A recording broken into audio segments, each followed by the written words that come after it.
Vamos direto ao vivo para o Rio de Janeiro, no Liberdade de Opinião, conversar com o Sidney Rezende.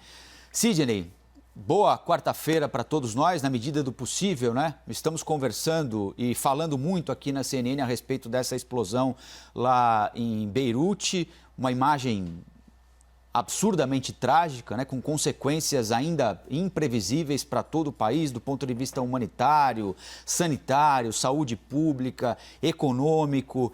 A perspectiva de o Líbano sair dessa sem um grande apoio, uma grande rede internacional que ajude o país em todos os aspectos a começar a trilhar um caminho para alimentar a sua população, voltar da moradia para a sua população, Sidney? Impossível o Líbano sair sozinho dessa. O Líbano produz apenas 10% dos seus alimentos. Antes mesmo dessa explosão, já havia uma grave situação de desabastecimento. A economia estava em frangalhos, vive-se numa hiperinflação, teve uma maxi desvalorização, ou seja, o dinheiro parou de ter poder de compra. De outubro para cá, a situação se deteriorou enormemente. A situação fiscal é muito complicada, já faltava energia elétrica também, o que agrava-se muito numa relação do convívio da população. A situação econômica, só para quem acompanha a economia ter ideia, do Líbano é muito, mas muito pior do que a Grécia, que viveu aquela debacle, né, quando se pretendia vê-la incorporada à Europa, as regras da Europa. Então, a situação já era muito, muito difícil. Estima-se que de 500 mil a 600 mil crianças vivam abaixo da linha da pobreza. Portanto, o Líbano não conseguirá sair dessa sem ajuda humanitária. E eu chamo a atenção que, a princípio, quando se tem uma tragédia desta dimensão e que mexe com todos nós, ficamos tristes, ficamos amargurados, chocados até, nos surpreendemos, e é bastante razoável que isso aconteça pela dimensão histórica de uma tragédia como o que aconteceu em Beirute. A gente tende a achar que isso é algo muito distante, não temos nada a ver com isso. O Brasil tem muito a ver com isso. Nós temos laços históricos com o Líbano e com os libaneses. Só para vocês terem uma ideia de uma informação que eu vou passar agora, e essa informação ela foi colhida não só de apontamentos que eu fiz, mas depois de conversar com duas pessoas que conhecem bem a região. O Leonardo Valente, que é professor, doutor de Relações Internacionais e Geopolítica da UFRJ, e o empresário Pedro Ganem Salomão, que vai sempre lá a Beirute. Tem mais libaneses no Brasil do que no Líbano. Tem 12 milhões de libaneses no nosso país, portanto, os nossos laços são muito intensos, e 9 milhões lá. Sozinho, o Líbano não vai sair, o Brasil precisa ajudar. Agora, Sidney, é um momento importante também para a gente tentar retomar um diálogo e restabelecer força de organismos internacionais que vinham sendo alvos de críticas e de enfraquecimento de algumas grandes potências, notadamente os Estados Unidos, por exemplo, agora durante a pandemia da Covid-19, com críticas e corte de financiamento à Organização Mundial da Saúde. A ONU também frequentemente tem sido alvo de críticas de diversos países. É importante que neste momento aqui, aproveitando, se é que é possível usar esse termo, mas já que aconteceu, aproveitando dessa tragédia para tentar restabelecer a força de organizações internacionais que possam minimamente coordenar a ajuda a países como o Líbano e outros que venham a sofrer com outros tipos de desastres como esses que nós estamos passando agora. Não é um erro da comunidade internacional enfraquecer organizações como a ONU, como a OMS, que tem um papel importante em eventos assim? Estes organismos internacionais já estão se movimentando. A OMS, inclusive, já declarou que vai prestar toda a ajuda necessária e já tem feito mais do que contatos diplomáticos. Eu tenho a impressão que é uma questão de um dia ou 2 dias eles estarem com as suas forças avançadas presentes em Beirute. Isso com relação à OMS. Com relação às Nações Unidas, o Brasil, inclusive, integra com a sua fragata, com a Marinha Brasileira, um trabalho muito importante ali de colaborar e ajudar na segurança da costa. costa. Ainda bem que a fragata brasileira não estava próxima, foi por questão de minutos, né? Quase uma mão salvadora, né? Tirou a nossa fragata de lá, porque senão nós teríamos uma tragédia de brasileiros também sofrendo os efeitos dessa explosão. Portanto, as Nações Unidas têm igualmente um papel importante. Eu falava do fato do Brasil também estar mais participante, porque nós somos produtores de alimentos. Não tem alimentos suficientes, agora com a explosão de silos também, onde se guardava o trigo, o pão é muito, mas muito importante para o alimento dos libaneses, e esses organismos, eles vão ser rediscutidos, e eu tenho a impressão que o próprio governo americano vai ser pressionado internamente a repensar a forma como lidou com a OMS durante a pandemia.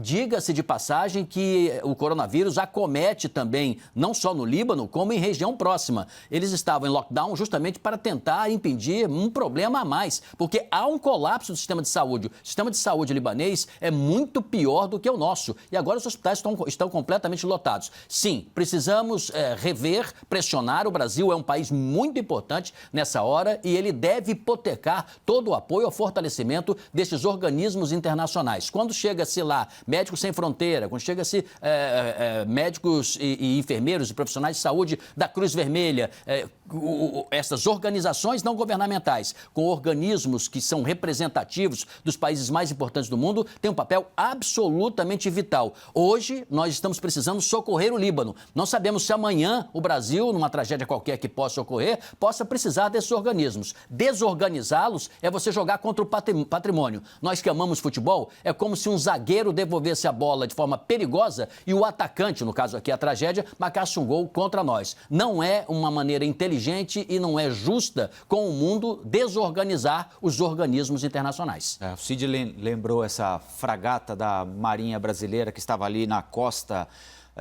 de Beirute e por pouco não foi atingida pela explosão. Há 40 anos o Brasil participa desse tipo de operação na costa libanesa e já viu uma decisão de retirada das equipes da Marinha de lá, que, como eu disse, participam desse tipo de operação há 40 anos, mas já o governo brasileiro anunciou que está revendo essa decisão de retirar, pelo menos agora, as equipes da Marinha que seguem dando apoio à segurança na costa do Líbano. Bom, Colombo, nós vamos... antes de você mudar de assunto, rapidamente apenas, olha que coisa curiosa que o empresário Ganem me contou, né?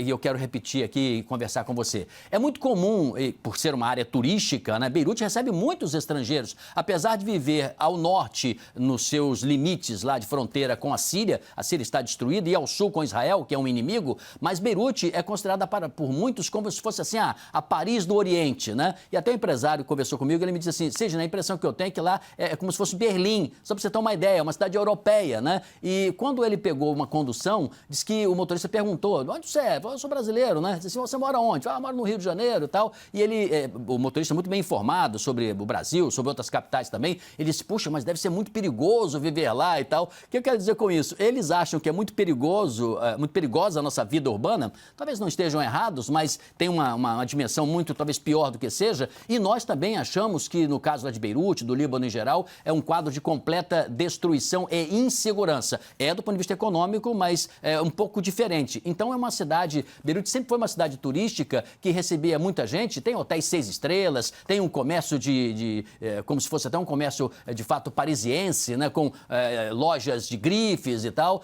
Tem uma geografia que colabora muito para você ter praias lindas durante o verão, como é o caso do verão agora, e você ter de repente nos Alpes o gelo, a neve, né, onde tem centros de esqui. Então, nós não conhecemos essa Beirute. As informações que nós temos são sempre do quadro de guerra, mais ao norte até, né, porque se sabe que existem grupos também que atuam de forma armada dentro do Líbano. Só para deixar esse registro também de uma outra Líbano que a gente não conhece, mas que os libaneses que vivem no Brasil sabem muito bem como é um Líbano lindo e uma Beirute maravilhosa. É importante, do ponto de vista urbano, um lugar muito agradável mesmo.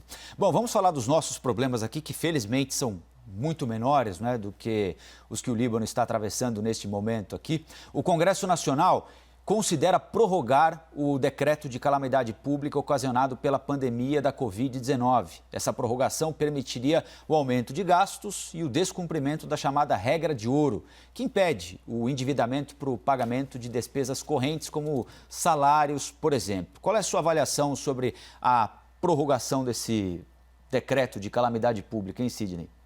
Do ponto de vista objetivo, a prorrogação, de fato, ela facilita, né? Ela facilita a gestão. Agora, o problema é quando você tem uma política econômica que se prevê ou que se quer mais rígida, mais austera, de controle de gastos, de exagero com relação a déficits de ordem geral, uma política mais ligada ao orçamento, mais dentro da lógica, evitar gastar excessos com supérfluos ou com políticas equivocadas. Se é essa política de austeridade, e o governo chegou com esse espírito, né? O ministro Paulo Guedes, ministro da Economia, sempre disse isso, né? O que ele dizia? Diminuir o tamanho do Estado, mandar embora aqueles servidores que, por acaso, não fossem úteis, rearrumar o Estado, ter mais resultado econômico melhor, privatizar para entrar dinheiro. Sempre foi esta a política, né? Até bem pouco tempo. E agora, o que acontece? Quando você flexibiliza isso, por que eu disse que, do ponto de vista operacional, é algo positivo? Porque ao tirar amarras, você dá agilidade, você pode tomar medidas de maneira mais imediata com um resultado de impacto melhor lá na ponta. Mas se você erra também, você volta a tudo que se dizia antes da tomada dessas medidas, né? O que se falava anteriormente, né?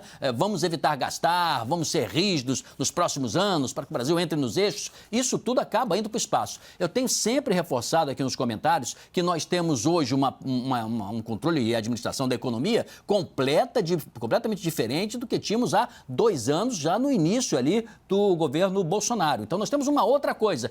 Que bicho é esse? Nós estamos tentando ainda decodificar. Eu fico olhando a enciclopédia aqui, ainda não consegui identificar. Mas não é mais aquele governo de austeridade. Então, eu só temo que se possa gastar errado e exageradamente. Mas se o Congresso ficar colado ali com o Executivo, fiscalizar, fazer o seu papel e o Executivo tiver seriedade e responsabilidade, pode ser que se ganhe até agilidade e a prorrogação nos próximos 6 meses ou 8 meses possa trazer vantagens para o Brasil. O processo eleitoral e o gostinho de uma popularidade maior que o presidente sentiu ao pagar de forma justa, diga-se de passagem, esses R$600 de auxílio emergencial, pode ser colocado nessa conta aí, Sidney? Isso é uma outra coisa, mas complementar. É evidente que o político, ele prefere dar, ele prefere oferecer, ele prefere ser amado do que ele cortar, do que ele ser odiado ou que ele seja mal visto pela população. Embora muitas políticas, elas devam ser feitas, porque tem que ser feitas mesmo, até sob o custo da popularidade. Então, o que se diz na linguagem política quase maquiavélica, né? O que se conta? Faça-se logo o que é negativo, o que é mais duro, o que talvez a população não goste, nos primeiros momentos da sua administração, talvez no primeiro ano ou no segundo. Do segundo ano até o final, os políticos mudam, porque eles começam a ficar com medo. Será que eu vou ser reeleito? Será que eu estou sendo amado? Será que o meu índice de popularidade está bom? Será que o meu partido continuará me acolhendo? Será que as coisas estão boas para mim? O terreno começa a ficar movediço. Aí chega no último ano, meu amigo da administração, como é que eles fazem? Ficam sorrindo, nos visitam, dão santinhos, eles ligam pra gente, eles nos abraçam, eles são super amigões. É a hora que eles estão bem frágeis, porque vem a eleição e eles querem ser amados de novo. Então, no segundo para o terceiro ano, você tomar medidas mais negativas, não é o que diz o receituário tradicional da política brasileira. Eles começam agora a abrir as burras, né? Liberar o dinheiro, liberar recurso, e aí mora o perigo para o controle da economia, mas ao mesmo tempo eles podem, através do engodo, se reeleger e depois vai ajustar tudo de novo no próximo governo, no primeiro ano. Pois é, como dizia um antigo amigo meu, eles começam muito a visitar as bases, né? Só se esquecem de perguntar se as bases querem ser visitadas por eles, né? Olha, o ex-técnico da seleção brasileira, João Saldanha, né, que era muito politizado, ele dizia o seguinte: olha, você quer o quê? O político vai buscar voto onde?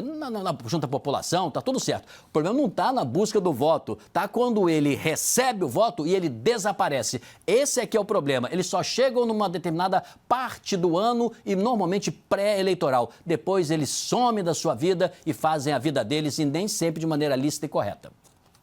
A ministra Carmen Lúcia, do Supremo, decidiu cobrar explicações do Ministério da Justiça sobre aquele suposto dossiê elaborado pela Secretaria de Operações Integradas contra servidores federais e estaduais, além de 3 professores universitários, numa ação movida a partir de um pedido da Rede Sustentabilidade, para que seja aberta uma investigação para investigar a produção desse dossiê sigiloso dentro do Ministério da Justiça e da Segurança Pública. A ministra determinou que os esclarecimentos sejam enviados ao Supremo dentro de um prazo de 2 dias. O Ministério da Justiça anunciou a abertura de uma sindicância para apurar o caso e afirmou que André Mendonça está à disposição para prestar esclarecimentos. Sidney, o Ministério da Justiça pode ter sido utilizado para produzir dossiês contra supostos inimigos do governo, aqueles chamados de antifascistas, e, consequentemente, para fins políticos, de perseguição política contra adversários do governo Bolsonaro?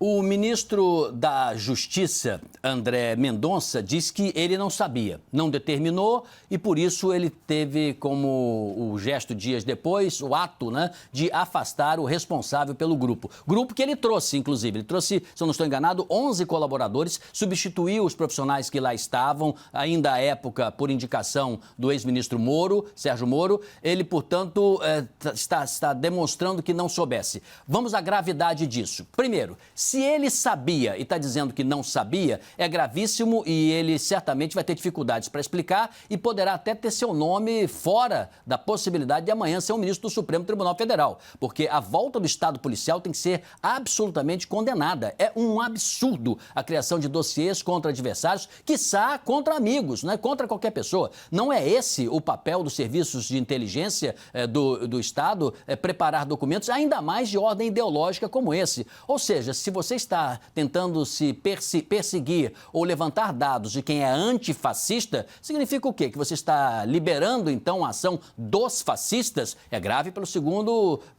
exemplo. O terceiro que eu chamaria atenção é, se ele de fato não sabia, como é possível que subordinados façam isso e o titular não saiba? Então, seu próprio serviço de informações interno do ministro da Justiça está propiciando ações injustas, criminosas e ilegais. Então, ele tem que refazer exatamente todo esse trajeto para verificar onde está, nesse queijo suíço, o rombo maior. E, por fim, uma outra questão ele, ao demitir, ao afastar não, ele não afastou, ele tirou de jogo, ele não disse assim, vou investigar e, enquanto isso, vou colocar aqui na geladeira, o responsável pelo grupo. Ele jogou sobre os ombros de quem ele demitiu, como se esta pessoa fosse a única responsável. Eu tenho dúvidas. A rigor, eu acho que um departamento inteiro que se presta a esse tipo de coisa pode ser investigado de maneira muito mais profunda e perde a qualificação para permanecer no cargo. Esse caso vai continuar. Sexta-feira, o ministro vai a portas fechadas dar seus esclarecimentos no Congresso, mas tem tudo para isso aí continuar. E vai ser assunto,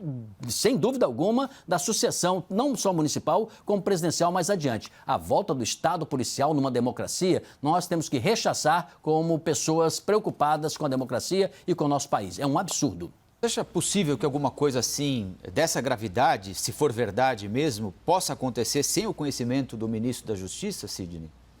Olha, nós temos que ter prudência, na verdade, porque tudo é possível. Pode acontecer de se tentar fazer alguma coisa sem que o titular saiba, mas é muito abuso, muito ousadia um servidor público tentar fazer isso nas costas de maneira traiçoeira, porque isso é uma traição, se for feita dessa maneira. Ora, o ministro convoca os seus auxiliares e os próprios auxiliares, 1, 2, 3 ou o grupo todo, se presta a esse tipo de prática criminosa. Vale dizer, então a ministra Carmen Lúcia já no seu despacho, acho que é despacho a palavra certa, ela já registra a sua indignação, porque isso é um atentado à democracia e ela tem toda a razão, porque o Supremo Tribunal Federal é um guardião da Constituição em dar a oportunidade para outra parte se explicar. Ela não está acusando, ela só delimitou o espaço e ela está certa e está pedindo informações. Respondendo diretamente à sua pergunta, se de fato foi feito sem que o ministro soubesse, é algo ainda mais grave. E se o ministro soubesse de fato, se ele determinou fazer isso, mais grave ainda. Agora, quem é que haverá de falar a verdade, se não de maneira pressionada? Vamos aguardar. E como dissociar, Sidney, a produção de um dossiê contra supostos inimigos ideológicos de um determinado governo com a produção de informações de inteligência que são importantes para um governo entender exatamente a eventual existência de movimentos que podem colocar a segurança nacional em risco, por exemplo. Queria que você pontuasse para quem está nos acompanhando qual é a diferença entre essas duas coisas. É a ideologia de quem está sendo investigado? Não, não deve ser, não deve ser. Serviço de informação, a rigor, costuma ser um organismo de ordem técnica, ainda que por indagação, solicitação direta, por exemplo, do presidente da República. O mundo é militarizado, o mundo é perigoso, o mundo é violento. É legítimo que o governo federal, o presidente da República e o próprio ministro da Justiça, que são áreas sensíveis, eles tenham serviços de informação que os alimente para a tomada de decisão. Não há nenhum problema nisso. E temos técnicos na área de segurança do Brasil, tanto militares como outros civis especializados, para fazer um trabalho de completa eficiência. O ideal é que você busque os organismos oficiais, para você não dar margem à informalidade, o que aí pode entrar o aspecto, por exemplo, de ordem ideológica, sim, e a situação se agravar. Então, não é errado ter um serviço de informação eficiente. Acho até que o presidente da República deveria ouvir mais. Se o presidente Trump tivesse ouvido melhor os seus serviços de segurança e informação, não teria dito assodadamente que a explosão que aconteceu em Beirute foi uma explosão criminosa a partir de um ataque. Se ele tivesse ouvido, ele não teria dito isso. Ele teria, com a prudência e a calma, tomado a decisão mais correta, ou a prudência do silêncio, ou dar a informação mais próxima, que é aguardar a investigação e a perícia. E por muito menos o governador do Rio de Janeiro, Wilson Witzel, pode perder o mandato, porque se falou que o governo dele tinha investigado deputados estaduais e que existiria um dossiê com um perfil republicano e não republicano que dizia coisas dos deputados estaduais. Isso irritou profundamente a Assembleia Legislativa e o processo de impeachment, a partir dali, ganhou um certo embalo. Como se vê, mexer com informação é algo muito grave. Deve existir, mas não deve ser manipulada contra inimigos. Afinal de contas, é um aparelho do Estado, a serviço do governo, e não um aparelho do governo para destruir o Estado. Liberdade de opinião com Sidney Rezende. Até amanhã, Sidney. Até amanhã.